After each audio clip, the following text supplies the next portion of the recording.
নমস্কার। আজকে হ্যাঁ, নিউক্লিয়ার হেলথ নমস্কার। প্ল্যাটফর্মে আপনাদের সাথে এমন একজন ব্যক্তিত্ব আছেন যিনি ডক্টর সুদীপ্ত ভট্টাচার্য। এখনই এসে যাবেন আমাদের স্ক্রিনে।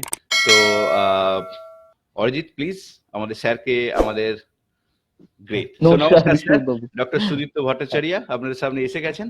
তো আজকে নিশ্চয়ই আপনারা জানেন আমাদের আলোচ্য বিষয় ডক্টর সুদীপ্ত ভট্টাচার্য সম্বন্ধে একটুখানি কথা বলে নিই। উনি consultant brain and spine surgeon and প্যাডিয়াট্রিক neuro surgeon, and উনি ফোর্টিস হসপিটালের সাথে অ্যাটাচ আছেন। সো ধন্যবাদ স্যার, আমাদের নিউক্লিয়ার হেলথ প্ল্যাটফর্মে আপনাকে পেয়ে আমরা সত্যি খুব মানে খুশি এই কারণে যে আপনাদের মতো ব্যক্তি তাদের মূল্যবান সময় দিয়ে এসেছেন এবং কিছু অ্যাওয়ারনেস কথা বলবেন। আজকে আমাদের সাবজেক্ট আপনারা নিশ্চয়ই সবাই জানেন, যেখানে স্ট্রোক নিয়ে আমরা কথা বলবো, যেটা স্ট্রোক একটা বিশাল বড় একটা আমাদের কাছে একটা মানে আতঙ্ক। মানে আমি কেন আতঙ্ক বলছি পরে বলবো। আমরা না কখনো জানতেই পারি না যে কখন স্ট্রোক হবে। তার অনেকগুলো ফ্যাক্টর আছে। সেই ফ্যাক্টরগুলো কি হবে, স্ট্রোকের ধরন কি, কি ধরনের ভাববেন, তার প্রি সিমটমস কি আছে, সেগুলো সব আমরা আলোচনা করব। তাই সেই বিজ্ঞান প্রতিরোধমূলক আলোচনা এবং চিকিৎসা মূলক যে আলোচনা সেইগুলি আজকে করব। সো তো ধন্যবাদ ডক্টর ভট্টাচার্য। তো ধন্যবাদ। আমাদের এই প্ল্যাটফর্ম একদম সাধারণ মানুষের জন্য প্ল্যাটফর্ম। আর সেখানে সাধারণ মানুষরা অনেক প্রশ্ন করে, সেই প্রশ্নগুলো আমরা নিয়ে হুম, আসি, হুম। যে অ্যাওয়ারনেস এর মাধ্যমে যে প্রশ্নগুলোর উত্তর দেওয়া যায় সেগুলো আমরা আমরা করি। তো আপনাদের প্রত্যেককে যারা ফলো করছেন তাদের উদ্দেশ্যে বলি, আপনারা কিন্তু প্রশ্ন করবেন। আপনারা প্রথম থেকে প্রশ্ন করবেন, আপনাদের প্রশ্ন পেলে আমরা সঙ্গে সঙ্গে অ্যাড্রেস করব। আমাদের 30 মিনিট এই প্রোগ্রামটা চলবে। অতএব আপনারা যে কোনো সময় আপনারা প্রশ্ন নিতে পারেন। আমি তাই স্টার্ট করছি প্রথমে। তো আমাদের হচ্ছে এই স্ট্রোক একটা ডিভাস্টেটিং থিং। আমরা সবাই জানি যে আমাদের ব্রেন, রাইট, এটা ব্রেনে ঘটে। তো ব্রেনে প্রচুর নিউরন আছে। এখন আমাদের এই নিউরন খাবার সংগ্রহ করে, এনার্জি লাগে, রাইট, নিউরন গুলোকে অ্যাক্টিভেট করতে গেলে, একটার সাথে এক্সাক্ট। একটা সিগন্যালিং করতে গেলে অক্সিজেন লাগে, রাইট। অক্সিজেন আর খাবার এটা কিন্তু আমাদের ব্লাড দিয়ে যায়।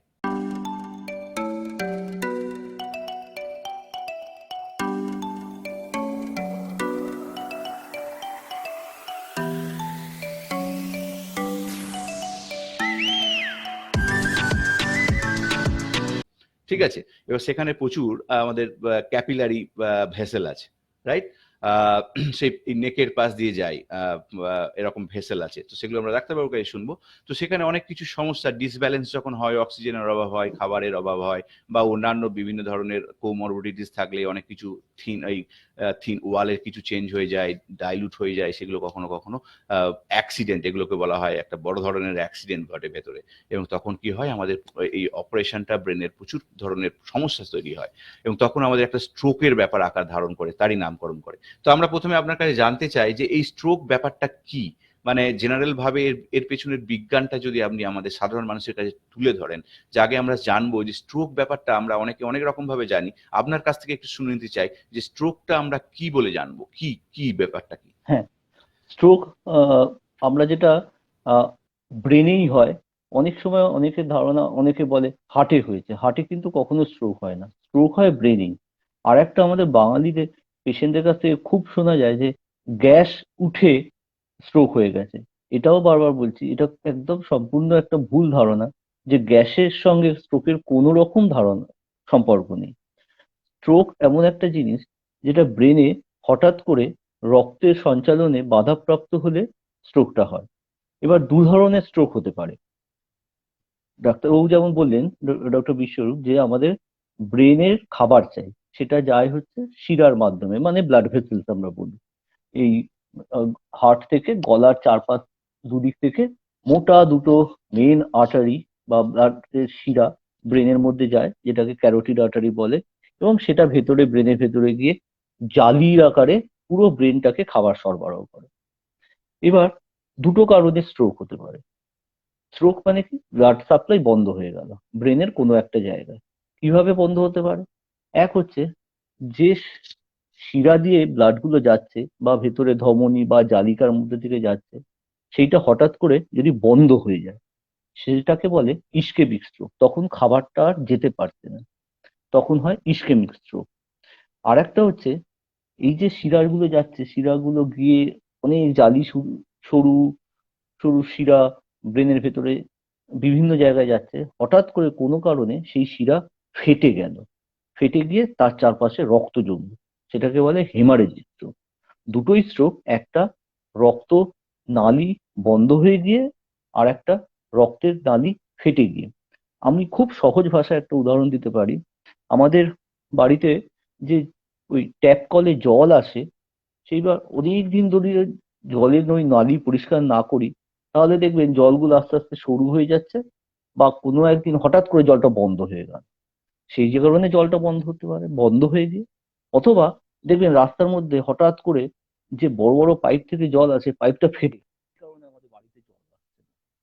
তো দুটো কারণে কোন স্ট্রোক হতে পারে। একটা হচ্ছে রক্তের শিরা বন্ধ হয়ে গিয়ে, আর একটা রক্তের শিরা ফেটে গিয়ে। আহ তো কেন স্ট্রোক হয়? স্ট্রোক তো সবার হয় না। কাদের হয়?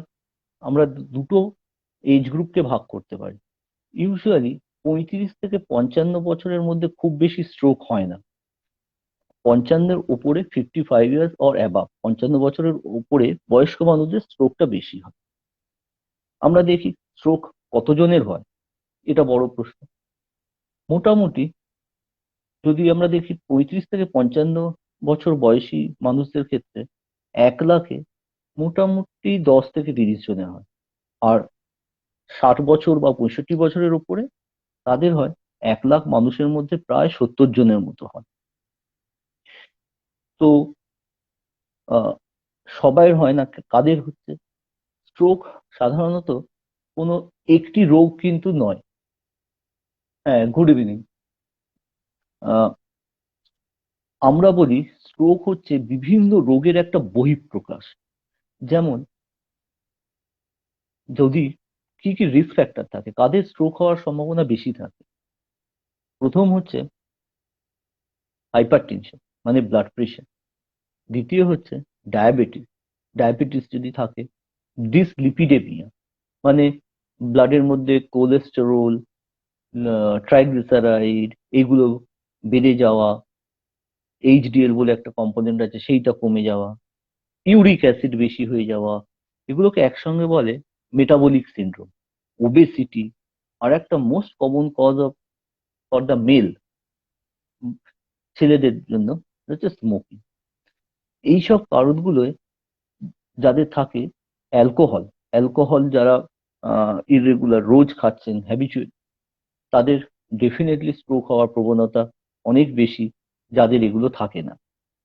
তো এগুলো তাহলে স্ট্রোক প্রিভেন্ট করবো কি করে? স্ট্রোক যদি একবার হয়ে যায়, তাহলে কিন্তু সেই যে সেইটাকে সারানো বিজ্ঞান ভিত্তিক ভাবে ওষুধ খেয়ে হয় না। স্ট্রোক প্রিভেন্ট করতে হয়। যেমন ধরুন, আমার অন্যান্য রোগের সঙ্গে স্ট্রোকের তফাৎটা হলো, ধরুন আমার জ্বর হলো, ম্যালেরিয়া হয়েছে, ম্যালেরিয়ার ওষুধ খেলাম, ম্যালেরিয়া সেরে গেল। বা ধরুন আহ, আমার প্রেশার বেশি আছে, প্রেশারের ওষুধ খাচ্ছি, প্রেশারটা কম থাকছে। সুগার আছে, সুগারের ওষুধ খেলে সুগারটা নর্মাল থাকবে। কিন্তু একবার যদি স্ট্রোক হয়ে যায়, স্ট্রোকের ওষুধ খেলে স্ট্রোকের জন্য যে প্যারালিসিসটা হয়, সেইটা কিন্তু ওষুধ খেয়ে ঠিক হয় না। এটা আমাদের খুব ভুল একটা আহ, আহ, আহ, ধারণা আছে। হয়তো আমাদের ডাক্তারদেরই দোষ, আমরা বোঝাতে পারি না যে ওষুধ দিয়ে প্যারালিসিস ঠিক হয়ে যাবে। ওষুধ দিয়ে কিন্তু স্ট্রোকের জন্য যে প্যারালিসিস হয়, সেটা ঠিক হয় না, হয় না, হয় না। সেটা হয় আস্তে আস্তে ফিজিওথেরাপি করে। তো স্ট্রোকের ট্রিটমেন্ট করার থেকে অনেক সোজা হচ্ছে স্ট্রোকটাকে না করা। তাহলে না হবে কি করে? না, যেগুলো বললাম, যদি প্রেশার বেশি থাকে, ব্লাড প্রেশারের অসুখ থাকে, নিয়মিত প্রেশারের ওষুধ খেয়ে যাওয়া।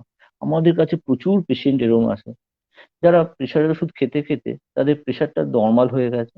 তারা ডাক্তারবাবুদের সঙ্গে পরামর্শ না করেই হঠাৎ করে প্রেশারের ওষুধ খাওয়া বন্ধ করে দিলেন। যখন এলেন, তখন দেখলাম প্রেশার 180/100। আপনি প্রেশারের ওষুধ খান না? না ডাক্তারবাবু, খেতাম, খেয়ে তো আমার নর্মাল আছে, সেই জন্য আর কোনো অসুবিধা হচ্ছিল না, সেই জন্য বন্ধ করে দিই। কিন্তু পেশেন্টরা এটাও জানেন না যে অসুবিধাটা ওরকম একটু একটু করে হবে না। প্রেশার যার বেশি থাকবে, তার প্রেশার ওষুধ না খেলে অসুবিধাটা হবে কিভাবে? না, হঠাৎ করে এই ব্রেনের যে শিরা আছে সেটা বাস্ট করবে, একটা বড় রক্ত জমা হবে, একটা দিক প্যারালিসিস হয়ে যাবে, খুব বেশি হলে পেশেন্ট কোমায় চলে যাবে, এবং মৃত্যু পর্যন্ত হতে পারে। তো প্রেশারের ওষুধ না খেয়ে আমি ভালো আছি, খারাপ হলে তবে খাবো, হয়তো আপনি এমন দিন আসবে খারাপ হওয়ার পরে আর প্রেশারের ওষুধ খাওয়ার সুযোগই পাবেন না বা খেয়ে কোনো লাভ হবে না। একটা সিমিলারলি একটা খুব দামি প্রেশার কথা যেমন একটা খুব দামি হ্যাঁ কথা বললেন ডাক্তারবাবু, আমি এই কারণে বললাম। হুম, এটা হচ্ছে যে আমাদের আমাদের অনেক সময় কি হয়, এই যে হেলথ লিটারেসিটার লিমিটেশনটা আমাদের অনেকের থাকে। তো আপনি যে এবং কথাটা সেটার খুব জন্য আমরাও দায়ী অনেক সময়। এক্স্যাক্টলি, মানে আমি আপনাদের দায়ী বলতে চাই না, কারণ যাদের দরকার তাদেরও আরো বেশি উৎসুক হওয়া দরকার। সোশ্যাল মিডিয়াতে আমরা এই ধরনের প্রোগ্রামকে খুব একটা গুরুত্ব দিই না, তো শুনতেও চাই না। বেসিক্যালি হচ্ছে আমাদের তো লার্নিংটা তো নিজের থাকা উচিত। আমার আমার Exactly. যখন প্রয়োজন, আমার ভালোটা তো হুম, আমাকেই বুঝতে হবে। তো সেই জায়গায় আমাদের যারা পেশেন্ট, যারা আমাদের এই ধরনের সমস্যা আছে, এই যে ডাক্তারবাবু বললেন যে কোমরবিডিটিস গুলো এগুলো রয়েছে, হাইপার টেনশন, ডায়াবেটিক, যেগুলো diabetes এগুলোকে কি করে প্রমোট করে, মানে আপনাকে প্রমোট তাড়াতাড়ি করে। অনসেট করানোর দিকে এগিয়ে নিয়ে যায়। একটা এক্স্যাক্টলি। নির্দিষ্ট টাইম আছে। কারণ ধরুন ব্লাড ফ্লো, এই যে বললেন যে কমে যাবে বা বাধাপ্রাপ্ত হবে, এই হ্যাঁ, যে আর্টারিতে ধরুন সংকুচিত হতে থাকবে, সংকুচিত। কোলেস্টেরল জমা হতে থাকবে। এই যে এত কিছু ঘটনা, বায়োলজিক্যাল ঘটনাগুলো ঘটতে থাকে, এটা তো একটা টাইম লাগে, অ্যাকুমুলেটেড হুম, হতে একটা টাইম আসে। তো হুম, তার কিছু প্রি সিম্পটমসও থাকে, যেগুলো শুনে নেব। আমি বলতে চাইছি হুম, এই কারণে হঠাৎ করে এলাম, যে ডাক্তারবাবু যে কথাটা বললেন খুব খেয়াল রাখুন। আমরা আমাদের টোটাল এই যে ডিজিজ ইন্ডিকেশনে আমরা তাদেরকে ব্যালেন্স করি। এই যে বিভিন্ন ধরনের ড্রাগ আমরা শরীরে প্রয়োগ করি, কি করি আমাদের এই মেকানিজম গুলোকে ব্যালেন্স করি, রাইট? কোনোটা আপ রেগুলেট হয়ে গেছে, কোনোটা ডাউন রেগুলেট হয়ে গেছে, সেগুলোকে আমরা ব্যালেন্স করি যাতে করে আমাদের সুস্থ শারীরবৃত্তীয় প্রক্রিয়াগুলো চলে।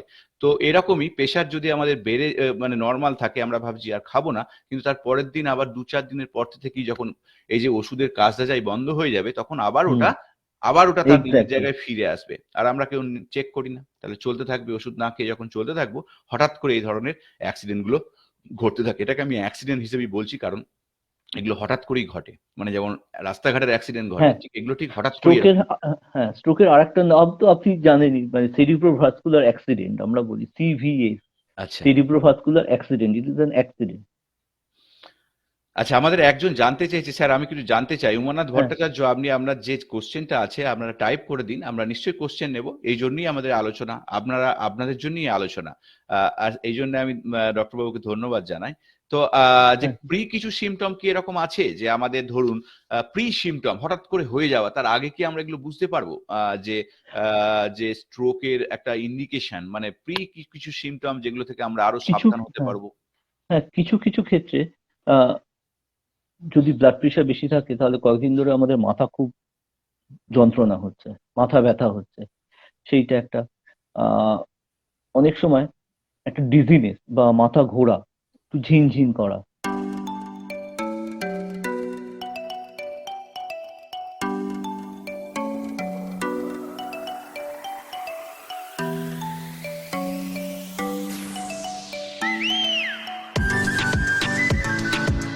সেগুলো অল্পেতে খুব ক্লান্ত হয়ে যাওয়া, সেগুলো হতে পারে। কিন্তু বেশিরভাগ ক্ষেত্রে স্ট্রোকের সিমটমস ওই উইদিন ফিউ আওয়ার্স এর মধ্যে এটা ঘটনাটা ঘটে। মানে যে কারণে আমরা এটাকে অ্যাক্সিডেন্ট বলি, সেরিব্রোভাস্কুলার অ্যাক্সিডেন্ট। মানে এরকম নয় যে আমি 2-3 দিন বা 4-5 দিন ধরে আমার এই প্রবলেম গুলো হচ্ছে, 5 দিন পরে আমার স্ট্রোকটা হবে। স্ট্রোকটা যদি হয় তো ইউজুয়ালি উইদিন 1 আর 2 আওয়ারের মধ্যে এগুলো হয়। যেমন আহ, হঠাৎ করে একটা দিকের হাত বা পায়ের দিকটা অবশ অবশ হওয়া, ঝিনঝিন করা, তারপর আস্তে আস্তে দেখা যাচ্ছে জোরটা কমে যাচ্ছে। এটা কিন্তু 2-3 দিন ধরে হয় না, এটা হয় উইদিন আওয়ার। এবার বেশিরভাগ ক্ষেত্রেই 10% ক্ষেত্রে ওটা আর বাড়ে না, 10% ক্ষেত্রে এটা বেড়ে যায় উইদিন আওয়ার। বাকি উইদিন 1 আওয়ার বা 2 আওয়ারের মধ্যে ওই জায়গাতেই থেমে থাকে। তো যখনই এরকম হবে যে কথা বলতে একটু অসুবিধা হচ্ছে, ইউজুয়ালি হয় কি প্রথমে কথাটা একটু মানে আটকে আটকে কি যায় বলবো আমরা, বা স্লারিং, হ্যাঁ অস্পষ্ট? আটকে যায়, হ্যাঁ অস্পষ্ট হয়, স্লারিং বা আটকে যায়, এক্স্যাক্টলি। হ্যাঁ। তো তারপর হয়তো মুখটা খেতে খেতে এই জলটা একটা দিক থেকে পড়ে যাচ্ছে, বা হাতটা একটু ঝিনঝিন করছে, একটা দিকে একটু অবসাচ্ছে। সেই সময় আমার মনে হয় অন্য কোনো রকম চিন্তা না করে কোনো একজন ডাক্তারবাবুকে অ্যাটলিস্ট মানে বাড়িতে এনে দেখা বা তার কাছে গিয়ে দেখা, ডাক্তারবাবুই একজন যে এটা বুঝতে পারবে যে স্ট্রোক হয়েছে কিনা। এবার যদি একটা দিকে কোনো ভাবে প্যারালিসিস হয়ে যায় তাহলে তো সবাই বুঝতেই পারছে যে তার উল্টো দিকে স্ট্রোক হয়েছে। তা প্রথম যেটা করতে হয় একটা সিটি স্ক্যান করতে হয়। এবার সিটি স্ক্যানে উইদিন 24 আওয়ার সিটি স্ক্যানে অনেক ক্ষেত্রেই নর্মাল আসে, যদি সেটা ইসকেমিক স্ট্রোক হয়, মানে রক্তের শিরার মধ্যে যদি রক্ত চলাচল বন্ধ হয়ে যে স্ট্রোকটা হয় তাতে সিটি স্ক্যান অনেক সময় নর্মাল আসে। তো তবুও সিটি স্ক্যানটা করতে কেন হয় না, দুটো ডিফারেন্সিয়েট করার জন্য, যে এটা রক্ত জমাট বেঁধে হয়েছে না শিরা ফেটে হেমারেজিক স্ট্রোক হয়েছে। তো differentiate between ischaemic stroke and haemorrhagic stroke first হচ্ছে একটা সিটি স্ক্যান। কারণ এইটা ডায়াগনোসিস দেওয়া খুব দরকার যে এটা ইসকেমিক না হেমারেজিক, কারণ দুটোর ম্যানেজমেন্ট সম্পূর্ণ আলাদা আচ্ছা। এবং দুটোর আউটকামও খুব মানে আলাদা। ইসকেমিক স্ট্রোকের আউটকাম ইউজুয়ালি বেটার, কারণ এটা মোস্ট কমন কোজ, অ্যারাউন্ড 70% কেসে হয় এটা ইসকেমিক স্ট্রোক। এটা ট্রিটমেন্ট হচ্ছে ইকোস্প্রিন বা অ্যান্টিপ্লেটলেট জাতীয় ওষুধ আমরা দিই যাতে রক্তটা আবার পাতলা হয়ে যায়, মানে যে নল দিয়ে জলটা যাচ্ছে বা রক্তটা যাচ্ছে সেটা খুলে গিয়ে আবার রক্তটা চলে। রক্ত আর প্রবাহটা যাতে নরমাল করা যায়, রেস্টোর নর্মাল করা যায়, করা যায়, হ্যাঁ রিস্টোর করা যায়, আর ফার্দার আর যাতে না হয়, ড্যামেজটা না হয়। ড্যামেজটা না হয়। আর যদি হেমারেজিক স্ট্রোক হয় সেখানে যদি এই মেডিসিনটা দেওয়া হয় তাহলে হেমারেজ যেটা হয়েছে সেটা আরো বেশি হয়ে যাবে। তো প্রথমে আমাদের ডায়াগনোসিস করার জন্য যে এটা ইসকেমিক স্ট্রোক না হেমারেজিক স্ট্রোক, একটা সিটি স্ক্যান করে তারপরে ইকোস্প্রিন দেওয়া বা না দেওয়া। অ্যাকচুয়ালি হেমারেজিক স্ট্রোক হলে সেই হেমারেজটাকে বন্ধ করার কোনো ওষুধ নেই। হেমারেজিক স্ট্রোক হলে তখন আমাদের ব্রেনের মধ্যে যে প্রেশারটা বাড়ে সেই প্রেশারটা কমানোর জন্য আমরা মেডিসিন দিই। ব্লাড প্রেশার বেশি থাকলে সেটাকে অপটিমাইজ করানোর জন্য আমরা দিই। বাকি সাপোর্টিভ ট্রিটমেন্ট গুলো করি। সেই জন্য আমি যেটা বারবার বলছি যে একবার যদি স্ট্রোক হয়ে যায়, স্ট্রোকের ট্রিটমেন্ট কিন্তু কোনো মেডিসিন নয় যে সেটা স্ট্রোকের খেতে হবে। আমরা যে মেডিসিন গুলো দিই সেগুলো কি না, যাতে ফার্দার আর স্ট্রোক না হয়। এক্স্যাক্টলি। তাহলে আমাদের আপনারা নিশ্চয়ই বুঝতে পারলেন এর ডিভাস্টেশনটা কতটা। তাই আমাদের হ্যাঁ, সাবধানতা আমাদের বয়স বাড়ার সাথে, সাথে যাদের বিশেষ করে যাদের হাইপারটেনশন রয়েছে, তাদের ডায়াবেটিক বা আরো জি অন্যান্য কিছু ক্রনিক ডিজিজ রয়েছে, তাদের ক্ষেত্রে লাইফস্টাইল মডিফিকেশনস এই সেটা একটা করার জি ব্যাপার আছে। ডায়েট, হ্যাঁ নিয়মিত চেকআপের দরকার আছে এবং অবশ্যই যে সেলফ মেডিকেশন কখনো করবেন না। অবশ্যই সবসময় কোনো ফিজিশিয়ানের আন্ডারে থেকে কারণ আর যেটা হঠাৎ যার করে স্পেশালিটি। Pressure, exactly. হঠাৎ করে নিজের থেকে মানে আমি ভালো আছি বলে ওষুধ বন্ধ করে দেবেন না। সেইটা মানে প্রচুর পেশেন্ট এরকম দেখি যে আমি সুগার, আমি তো ভালো আছি, আমি তো প্রেশার আর ওষুধ আর খাই না কারণ আমি তো ভালো আছি। কারণ আমি বারবার এটাই বলি, খারাপ যখন হবে তখন আর ফিরে আসার কোনো রাস্তা নেই। তো সেই কারণে আমাদের প্রিভেন্টিভ মেজারটা কিন্তু খুব ইম্পর্টেন্ট। খুব ভালো তথ্য পেলাম। তাহলে আমরা জানলাম স্ট্রোকের কি ধরনের প্রভাব ঘটে আমাদের সমাজে, আমাদের মধ্যে। আর এর সাথে আমরা এটাও জানলাম যে আমরা প্রিভেন্টিভ মেজার যেগুলো যাদের মধ্যে রয়েছে তারা কিভাবে নিতে পারি এবং সেটা কতটা আমাদের উপকারী হবে। আচ্ছা, এসে যায় একটা কোশ্চেন এসছে, সূর্য মিত্র একটা কোশ্চেন করেছে, রক্ত জমাট হ্যাঁ কেন রক্ত বাঁধে? জমা রক্ত বাঁধে কেন? জমা বাঁধার কারণ একটা পুরো বায়োলজিক্যাল একটা পুরো ক্লাস 9-10 এগুলো পড়ে, রক্ত জমাট কেন বাঁধে? তো ডাক্তারবাবু একটু বলুন।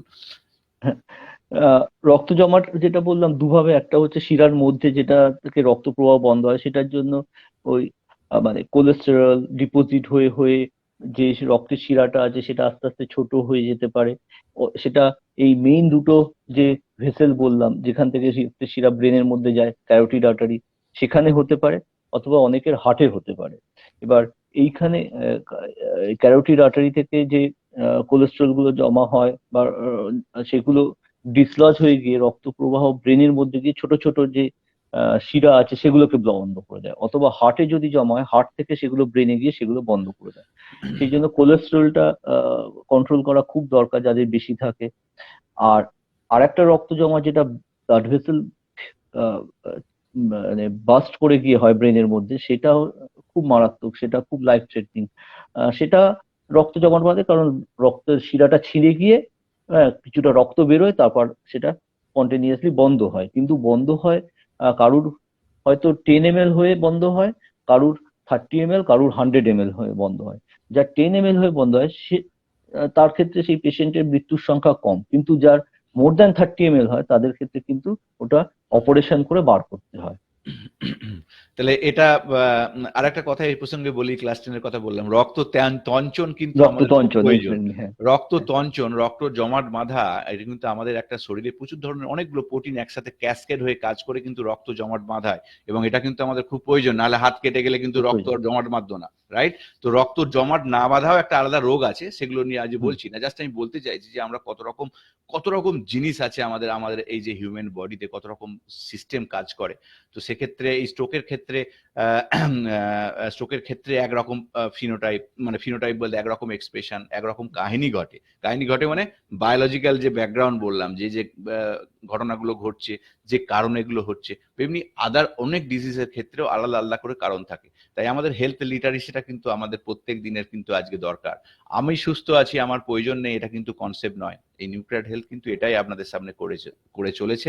এবং আজকে ধন্যবাদ আপনাদের, আমাদের সাথে রয়েছেন ডক্টর ভট্টাচার্য, যিনি একজন প্রখ্যাত, মানে বলতে পারেন বিখ্যাত একজন সার্জন, বিখ্যাত ব্রেন প্রখ্যাত সার্জন। নয়। তিনি একজন consultant brain and spine surgeon. তো উনাকে পাওয়া আমাদের আমাদের মতো প্ল্যাটফর্মে, সত্যি বলছি এটা, আই এম রিয়েলি হ্যাপি, এবং আমাদের প্রত্যেকের তরফ থেকে না আপনাকে না মাই ধন্যবাদ। তো আপনাদের যদি কোনো প্রশ্ন থাকে আপনারা করবেন, না হলে এবার আমরা আর আমি কিছু প্রশ্ন নিয়ে আসবো আর কি। তো তো চন্দনা চ্যাটার্জি, আপনি তো শুধু আমি কিছু জানতে চাই লিখলে হবে না, আপনাকে কোশ্চেনটা ওখানে লিখতে হবে। আচ্ছা, আমাকে উমানাথ নারকেল ছাড়াতে ভট্টাচার্য একটা কোশ্চেন করেছেন যে আমার হ্যাঁ, স্ত্রী নারকেল ছাড়াতে গিয়ে পেটে খিঁজলে গেছিল, হুম হুম, ডাক্তার ডাক্তার দেখিয়েও দেখিয়ে ভালো ভালো হচ্ছে হচ্ছে না, না, তাই তাই সবসময় সবসময় বাম দিকে ব্যথা কম থাকে। দিকে ব্যথা হয়ে থাকে, ভারী জিনিস তুলতে কম্পাস করে শুতে পারছে না, অল্পেতেই ঠান্ডা লেগে যাচ্ছে, এখন কি করলে সুস্থ হয়? নারকেল ছাড়াতে গিয়ে পিঠে খিঁচ লেগেছিল। আহ, এই কমপ্লেনটাতেই আমার যেটা মনে হচ্ছে, আহ, এটা হওয়ার চান্স হচ্ছে, আমরা বলি মাস্কুলোস্কেলিটাল প্রবলেম। মানে খিঁচ লাগা মানে ওই মাসল এবং ভার্টিব্রা বডিতে যেখানে অ্যাটাচমেন্ট থাকে সেখানে কোনো কারণে লেগে যাওয়া। এটা কিন্তু সারতে সময় লাগে। এটার জন্য শুধু আহ, ব্যথার ওষুধ তো খেতে হয়, কিন্তু তার সঙ্গে একটু লোকাল নিলে ভালো হয়। ফিজিওথেরাপিস্ট যারা আছে তাদের কাছে থাকে, হয় আল্ট্রাসাউন্ড থেরাপি বা অনেক সময় IFT, muscle relaxation muscle relaxant, হ্যাঁ মাসেল রিল্যাক্সেন্ট এগুলো দিলে। কিন্তু এসবের পরেও এটা সারতে বেশ সময় লাগে, কারণ মাসেল পুল হয় তো।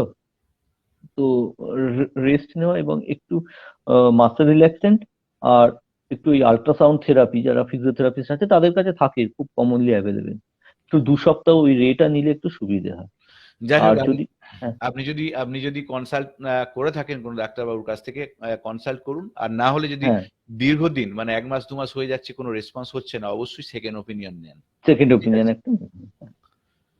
সো সো দ্যাটস এইভাবেই আমাদের কিন্তু ম্যানেজমেন্ট করতে হয়, এবং সেই জন্যই আপনাদের আপনাদের ডিসিশনটা ওই জায়গায় পৌঁছাতে গেলে আপনাদের কিন্তু হেলথ অ্যাওয়ারনেস এই প্রোগ্রামগুলো অ্যাটেন্ড করা প্রয়োজন, এবং সেটা কিন্তু আপনারা করছেন, তার জন্য খুব ভালো লাগছে। আচ্ছা, এবার আমরা বলি, তাহলে আমরা স্ট্রোকের সবকিছু একটা ডিটেলস বেসিক যেটা আমাদের জানা প্রয়োজন সেগুলো আমরা জানলাম। তো তো ঘটনা হচ্ছে, অনেক সময় স্ট্রোক হলে আমাদের সঙ্গে সঙ্গে হসপিটালাইজ, খুব তাড়াতাড়ি এমার্জেন্সিতে হসপিটালাইজ করতে হয়। কারণ স্ট্রোক ম্যানেজমেন্টে যদি আর্লি ফেজে করা যায়, হ্যাঁ, তাহলে কিন্তু আমরা অনেকটা প্রিভেনশন নিতে পারি ফর সিভিয়ার ড্যামেজ, ব্রেনের হ্যাঁ মধ্যে যে ড্যামেজ এক্স্যাক্টলি। গুলো। তো সেক্ষেত্রে কিন্তু আমাদের সেই জায়গাটার স্মার্টনেস আপনাদের রাখতে হবে, এবং সেই ব্যাপারে যদি ডাক্তারবাবু একটু আলোকপাত করেন। হ্যাঁ, স্ট্রোকের জন্য কেন আর্লি হসপিটালাইজেশন দরকার? স্ট্রোকের যদি এই কারণে নয় যে যে জায়গাটা স্ট্রোক হয়েছে শুধু সেই জায়গাটার জন্য। স্ট্রোক হলে এটা তো ইভলভিং, মানে এটা আস্তে আস্তে বাড়ে। তো সেই বাড়াটাকে প্রিভেন্ট করার জন্য আমাদের আর্লি ট্রিটমেন্ট দরকার। আর্লি ট্রিটমেন্ট কি দরকার? ওই যদি রক্ত জমাট বেঁধে যায় শিরার ভেতরে, রক্ত প্রবাহ হচ্ছে না, সেই জন্য যেগুলো খুব বড় ইনস্টিটিউট, মানে মেট্রো সিটিতে খুব কয়েকটা জায়গায় আছে, সেখানে কি করে, উইদিন 6 আওয়ার্স এর মধ্যে যদি যাওয়া হয় এবং এমআরআই তে যদি দেখা যায় যে স্ট্রোকটা খুব ছোট, একদম আর্লি স্টেজে আছে উইদিন 6 আওয়ার, তখন কিন্তু একটা ক্যাথেটার আমাদের পায়ের শিরা দিয়ে ঢুকিয়ে হার্টের মধ্যে থেকে ব্রেনের মধ্যে দিয়ে যে জায়গাটায় রক্তের শিরাটা বন্ধ হয়ে আছে সেইখানে একটা ওষুধ ইনজেক্ট করে সেটাকে খুলে দেওয়ার একটা চেষ্টা করা হয়। কিন্তু এটা যদি 6 ঘন্টার উপরে হয়ে যায়, খুব বেশি হলে 8 ঘন্টা, 8 ঘন্টার উপরে হয়ে যায়, তখন কিন্তু যে ব্রেনের যে জায়গাটায় রক্ত চলাচল যাচ্ছে না সেটা পার্মানেন্টলি ড্যামেজ হয়ে যায়, তারপরে আর সেটা করে লাভ হয় না। কিন্তু আমরা যারা গ্রামের দিকে থাকি বা সাবারবান এরিয়া থাকি সেখানে তো সেটা সম্ভব না। তখন অ্যাটলিস্ট হসপিটালে গেলে কিছু ইনজেকশন আছে, যেটা আইভি ইনজেকশন, সেগুলো দিলে অনেক সময় এটা রিভার্ট করা যায় যদি নিউরোলজিস্ট থাকেন। আর একটা যেটা হেমারেজিক স্ট্রোক, সেখানে তো এরকম রক্তের শিরা খুলে দিয়ে ট্রিটমেন্ট হয় না। হেমারেজিক স্ট্রোকে তো অলরেডি রক্তের শিরা ফেটে গেছে, তাহলে সেখানে যাওয়ার কি প্রয়োজন? সেখান রক্তের শিরা ফেটে যেটা হয়, যেটাকে আমরা হেমারেজিক স্ট্রোক বলি, সেটা মোর ডিভাস্টেটিং, সেটা তার আউটকামও খুব খারাপ হয়।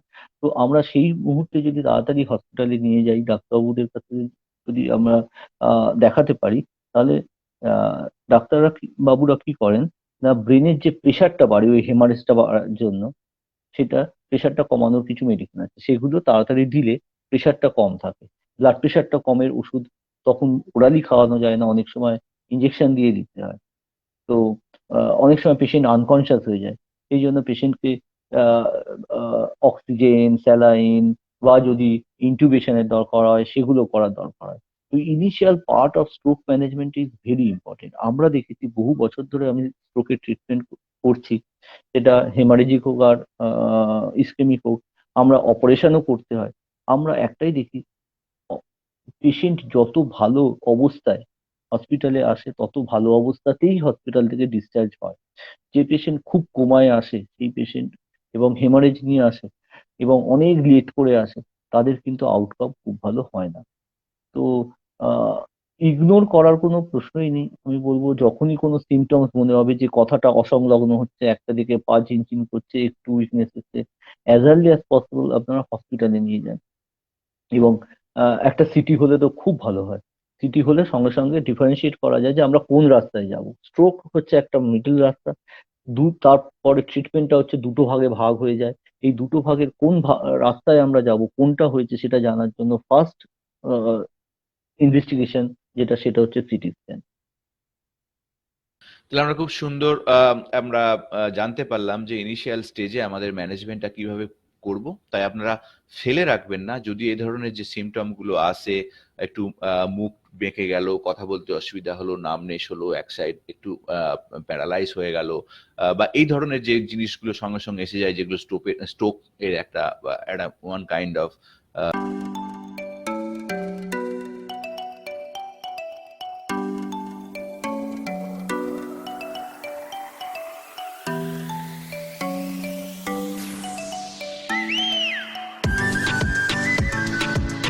দূর থেকে বোঝা যায় একটা সিমটম, কিন্তু যতক্ষণ না সেটা অ্যানালাইসিস হচ্ছে, মানে ডায়াগনস্টিক্যালি যেটা অ্যাপ্রুভ হচ্ছে বাই ফিজিশিয়ান, ততক্ষণ বলা ঠিক নয়। কিন্তু কিন্তু আপনাদেরকে সেই প্রিভেন্টিভ মেজার হিসেবে হসপিটালে নিয়ে যাওয়াটা খুব ইম্পর্টেন্ট। সেখানে ডাক্তারবাবুরা পাবেন এবং তারা ইমিডিয়েট যে ব্যবস্থাটা নেবেন সেটা আপনাদেরকে অনেকটা হেল্প করবে, লাইফ থ্রেটনিং সিচুয়েশনটাকে কমাবে। তাহলে এই জায়গাটা হুম। কিন্তু আমরা বুঝলাম ডাক্তারবাবুর এই বক্তব্য থেকে।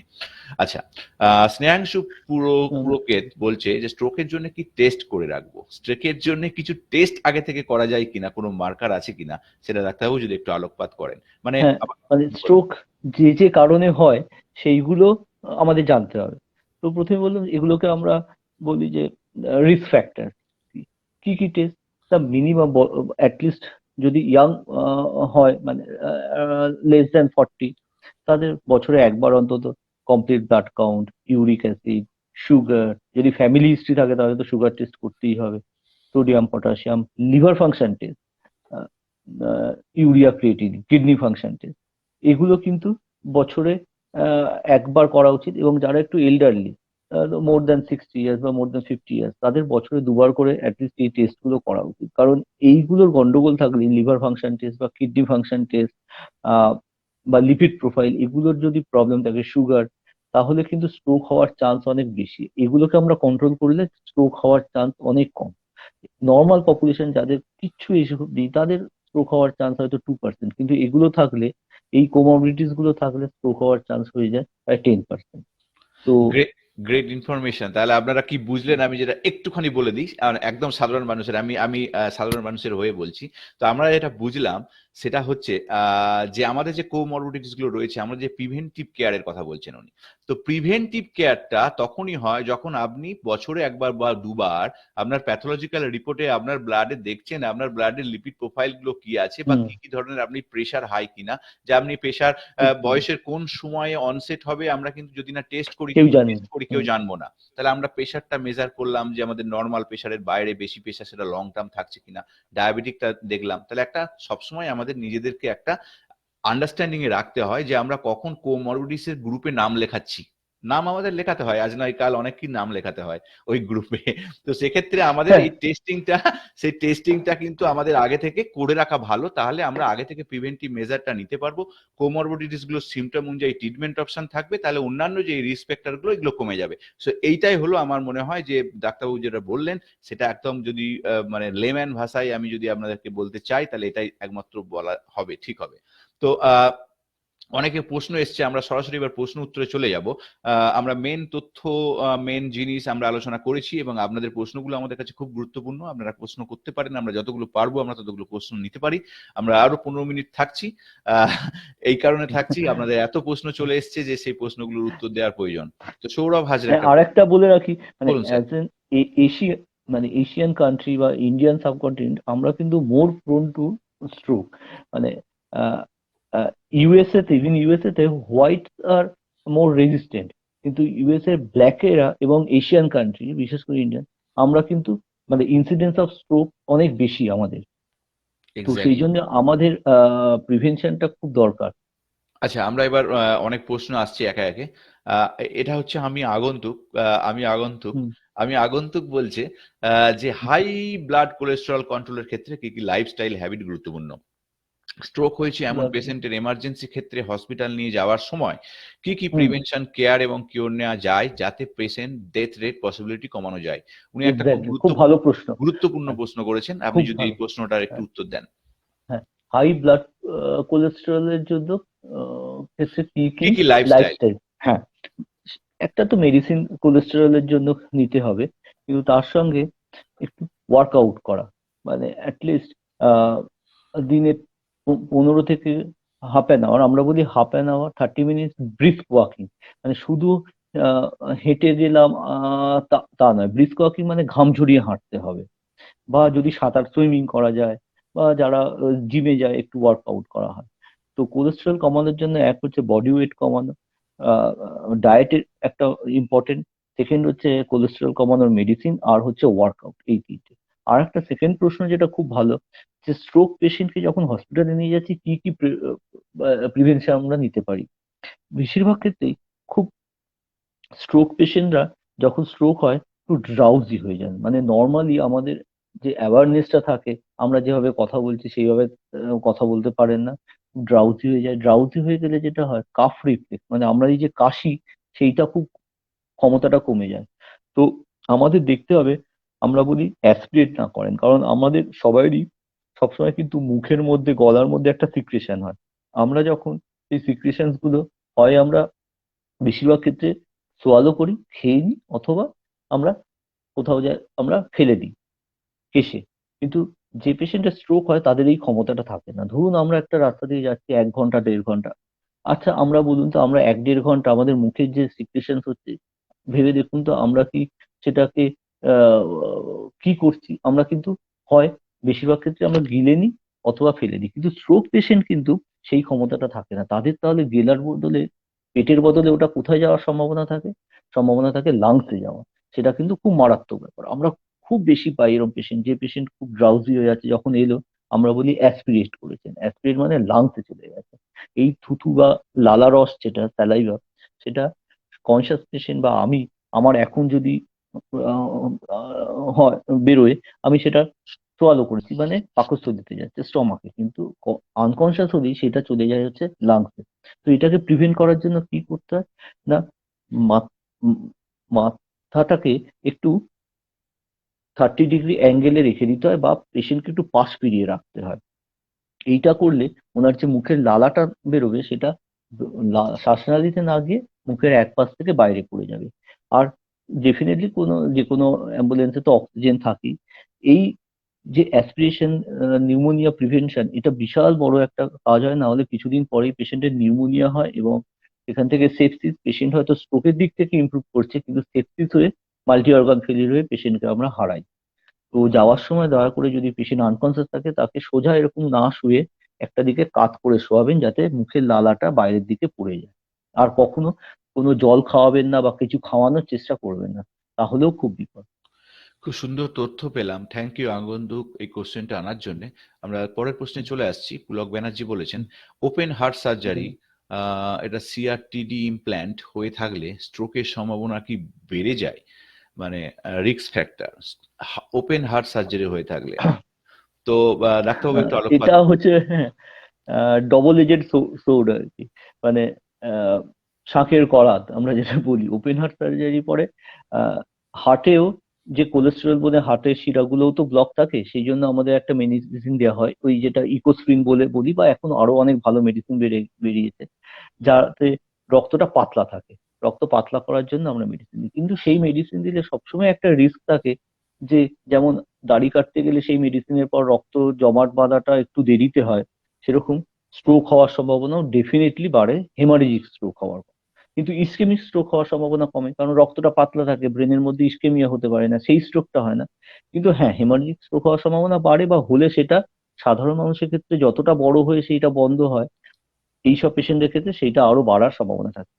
কিন্তু সেটা তো ভাবলে চলবে না, কারণ আমার স্ট্রোক তো এখনো হয়নি, কিন্তু আমি যদি ওই মেডিসিনটা না খাই তাহলে তো হার্ট অ্যাটাকে আমার জীবন চলে যেতে পারে। তো আমাদের সবসময় আমাদের ব্যালেন্স করেই আমরা মেডিসিন দিই।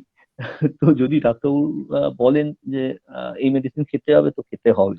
আসলে ব্যাপারটা হচ্ছে হার্টের সাথে ব্রেনের এই যে ব্লাড, এই নিয়েই তো হার্টের কাজ হুম। তো হচ্ছে ব্লাডকে পাম্পিং করে সারা শরীরে পৌঁছে দেওয়া। হ্যাঁ, তো একটা হ্যাঁ, বিশাল একদম। কানেকশন। সো বিশাল ব্যাপার। এগুলো একটা ডিজিজ কোমরবিডিটিস, অ্যাডিশনাল হ্যাঁ, ডিজিজ কোমরবিডিটিস। তো তার জন্য একটা ওষুধ চলে, সবকিছু ওষুধের একটা কাজ হ্যাঁ, আছে, ফাংশন আছে, কাজ আছে। মেকানিজম আছে। তো তার আর সাথে সব ব্রেনের ওষুধেরই একটা সাইড এফেক্ট থাকে। সাইড সব, এফেক্ট হ্যাঁ, থাকে। হ্যাঁ, সো হ্যাঁ, তার ফলে কি হয় যে আমাদের রিস্ক ফ্যাক্টর গুলো বাড়ে। তো শুধু হুম। স্ট্রোক কেন, অন্য কিছু হতে পারে, এরকম নয় যে অন্য শুধু কিছু আমার হতে পারে, হ্যাঁ। আমার যে অনেক, হার্ট হ্যাঁ, ট্রান্সপ্ল্যান্ট হয়েছে, আমার কিডনি প্রবলেম আসতে পারে, অনেক কিছু আসতে, আমি জাস্ট এক্স্যাক্টলি, উদাহরণ হ্যাঁ, দিলাম। হ্যাঁ, এর সঙ্গে যে হ্যাঁ, শুধু হ্যাঁ, আর হ্যাঁ। স্ট্রোকের আলোচনা হচ্ছে বলে আপনারা স্ট্রোকে কোরিলেট করবেন এটাও নয়। না, না, স্ট্রোক না, তার যে হবি এরকম কোনো গ্যারেন্টি নয়, না, না, এরকম না, কোনো না, না, কিছু না, নেই। না, তো ইটস এ না, কোমরবিডিটি স্টেজ, যে কুমোর, আপনাদের সাবধানে থাকতে হবে যে যে কিভাবে আপনি ভালো থাকবেন, আপনার লাইফস্টাইল হ্যাঁ। কেমন হবে, আপনি কিভাবে প্রিভেন্টিভ মেজার কন্টিনিউ করবেন, সেইগুলো হচ্ছে আমাদের একটা understanding. So thank you hmm, very much এই কোশ্চেন নিয়ে আসার জন্য। আচ্ছা, উজ্জ্বল সাহা একটা কোশ্চেন করেছে নার্ভের, যদিও তো আমি নিয়ে হুম। আসছি। উজ্জ্বল সাহা একটা প্রশ্ন হ্যাঁ, করেছে পায়ের যে পাতা থেকে পায়ে মাজা পাতা থেকে পর্যন্ত মাজা পর্যন্ত নার্ভের। নার্ভের প্রবলেম আছে, মাঝে মাঝে ব্যথা করে, এটার কারণ কি? এনসিএ করে হয়েছিল, তাদের ডান ইজি। পায়ে একটা নার্ভের প্রবলেম আছে, কি করা দরকার? আহ পায়ের হ্যাঁ, নার্ভের প্রবলেম। এটা একটু বয়সটা বললে ভালো হতো। তো ইউজুয়ালি উনি যেটা মিন করছেন, পায়ের পাতা থেকে কোমর এর বদলে, যদি আমার মনে হচ্ছে এটা কোমর থেকে পায়ের পাতা হবে, জাস্ট উল্টো একই, এই উল্টোটা। ব্যাপারটা। হুম। এটা রেডিয়েটিং পেন। এটা সর্ট অফ সায়াটিকা আমার মনে হয়, মানে কোমরে কোনো ছোট হয়তো ডিস্ক প্রোলাপস আছে, যে কারণে নার্ভের উপরে প্রেসার কম্প্রেশন পড়ছে। হয়েছে। হ্যাঁ, যে কারণে এই সায়াটিকা, এটাকে র্যাডিকুলার পেন বলি আমরা, এই পেনটা হচ্ছে। আর এনসিএ বদলে এটা বোধহয় এনসিভি হবে, নার্ভ কন্ডাকশন ভেলোসিটি স্টাডি। এই স্টাডি আমরা তখনই করি যখন এরকম সায়াটিকা সন্দেহ করি। তাতে দেখা যায় যে যে নার্ভটায় পেন হচ্ছে সেই নার্ভটার প্রবলেম আছে কিনা। তো ডেফিনেটলি ওনার প্রবলেম আছে। এবার জিনিসটাকে আমি যদি ভিজুয়ালাইজ করতে চাই যে জিনিসটা সত্যি আছে কিনা, তার জন্য কিন্তু নেক্সট ইনভেস্টিগেশন হচ্ছে MRI. MRI of lumber spine, কোমরের একটা এমআরআই করতে হয়। তো আমার মনে হয় উনি যে ডাক্তারবাবুকে দেখাচ্ছেন তার কাছেই ফলো আপ করে গিয়ে বলা যে, বা উনি যদি বোঝেন তো ডেফিনেটলি উনি এমআরআই করিয়ে নেবেন। তো আমার মনে হচ্ছে এটা সায়াটিকা। ধন্যবাদ, ধন্যবাদ আপনার। তো আপনি অবশ্যই মানে যে ফলো আপ করুন, আপনার ডক্টরবাবুর সাথে ফলো আপ করুন। আশা করি আপনার একটা মিনিমাম সেন্স একটা এলো যে একটা এটা সায়াটিক নার্ভ থাকে আর কি, বিভিন্ন রকম ফাংশন থাকে, সেই হুম, নার্ভের কম্প্রেশনের ফলে অনেক ধরনের পেন হয়। আমাদের যে কোনো নার্ভের কম্প্রেশন যদি শুরু হয়ে যায় তার আমাদের একটা পেন আসে। তো সেটা কখনো কখনো অ্যাকুইট হয়, খুব ক্ষণস্থায়ী, আবার কখনো কখনো এক্স্যাক্টলি। ক্রনিক হয়, যেটা অনেক গুণ বেড়ে যায়, মানে কন্টিনিউ ওষুধ খেলেও সারে না, তখন ক্রনিক হয়ে যায়।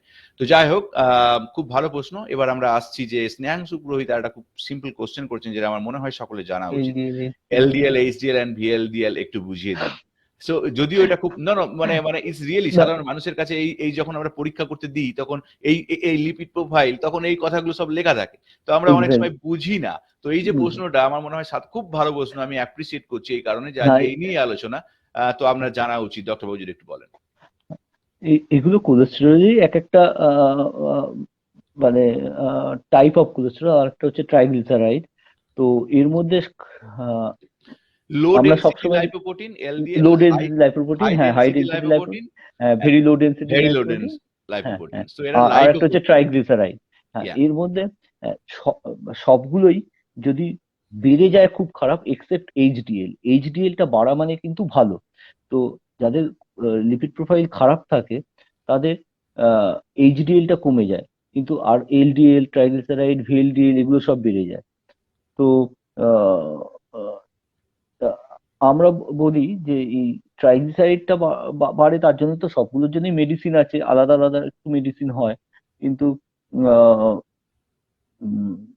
এইচডিএলটা জন্য একটু হাঁটাচলা বা ট্রাইগ্লিসারাইডের জন্য একটু ওয়ার্কআউট এগুলো করলে শুধু মেডিসিন খেলে হয় না। তো এগুলো সবই খারাপ, কিন্তু এইচডিএল এর ভ্যালুটা বাড়াটা আপনাদের বেশি একটু ভালো। এক্সারসাইজ করা দরকার, তাহলে কিন্তু এটা সুবিধা হয়। মানে এক্সারসাইজ ব্যাপারটা একটু খুব খুব ইম্পর্টেন্সি রাখে আপনার এই লিপিড প্রোফাইল মেনটেন্যান্সের জন্য। একটু যদি ফিজিক্যাল এক্সারসাইজ করেন দেখবেন আপনি অনেক ইমপ্রুভমেন্ট হয়েছেন। অনেক সময় ওষুধও চলে, কিন্তু এক্সারসাইজ করলে আরো বেশি ইমপ্রুভমেন্ট হয়। তো যাই হোক, আমরা পরে একটা প্রশ্ন আসছি। ওকে, চন্দনা চ্যাটার্জি বলেছেন প্রেশার ও সুগার আছে, কিন্তু ঘাড়ে ও পিঠে খুব গরম লাগে এবং তার জন্য খুব ভয় লাগে। তো ঘটনা হচ্ছে ঘাড় আর পিঠ খুব গরম, মানে hmm, inflammation, right? Heat heat producing hmm. হচ্ছে, মানে little bit inflammation, right? I don't know. হ্যাঁ, এটা ইউজুয়ালি মানে ডায়াবেটিক পেশেন্টদের একটু অটোনমিক সিস্টেমে একটু ডিস্টারবেন্স থাকে। তো আমার মনে হয় না যে এটা কোনো রকম ভয় বলতে যে কোনো টিউমার বা ভেতরে কোনো ইনফেকশন, তা একদমই নয়। এটা খুব সাবজেক্টিভ ব্যাপার। আমার মনে হয় গরমের থেকে এটা প্যারাস্থেশিয়া, মানে ওনারা হয়তো বুঝবে না, মানে abnormal sensation, this is not burning sensation বা গরম। আহ এটা ভয়ের জন্য আমার মনে হয় কিছু করার দরকার নেই। সেরকম হলে একটা ওই অ্যান্টি কিছু মেডিসিন আছে যেগুলো দিলে এটা দেখুন এগুলো ইমপ্রুভ করে। দেখুন এগুলো এগুলো হচ্ছে আমাদের অ্যাওয়ারনেস ক্যাম্পেইনে আপনাকে আপনি হ্যাঁ, নিশ্চয়ই বা পছন্দ আমি এটা বলতে করছিলেন। পারি এটার জন্য ভয়ের ভয় কিছু পাওয়ার নেই, কিছু এটা নেই, কোনো আর আপনার নার্ভের কোনো রোগ নয়, এটা কিছু না। আপনি সুগারটাকে কন্ট্রোলে রাখুন, আর যদি খুব অসুবিধা হয় তা মেডিসিন আছে, ডাক্তারবাবুকে বললে দিয়ে দেবেন।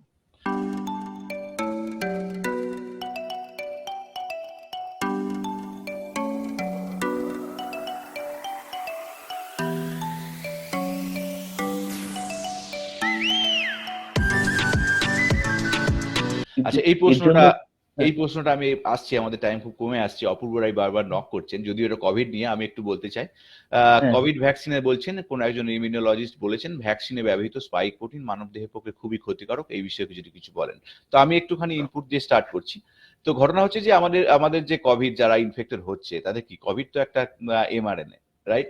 কোভিডের যে নিউক্লিক অ্যাসিডটা থাকে, রাইট? তো সেখানে ঘটনা হচ্ছে যে স্পাইক প্রোটিন তো থাকি। সেই স্পাইক প্রোটিনের একটা অংশ কি হয় আমাদের শরীরে ঢোকে, ACE2 রিসেপ্টর দিয়ে ঢোকে এবং বিভিন্ন অর্গানকে আমাদেরকে ইনফেক্ট করে। আলটিমেটলি এখন তো আমরা অনেক ভালো জায়গায় আছি, কোভিড ট্রিটমেন্টের স্ট্যান্ডার্ড ট্রিটমেন্ট অনেক বেড়ে গেছে। তো উনি বলছেন স্পাইক প্রোটিন, তো যারা ইনফেক্টেড হন তাদের শরীরে তো স্পাইক প্রোটিন আসছেই, ইনফেকশনের মাধ্যম দিয়ে স্পাইক প্রোটিন আসছে।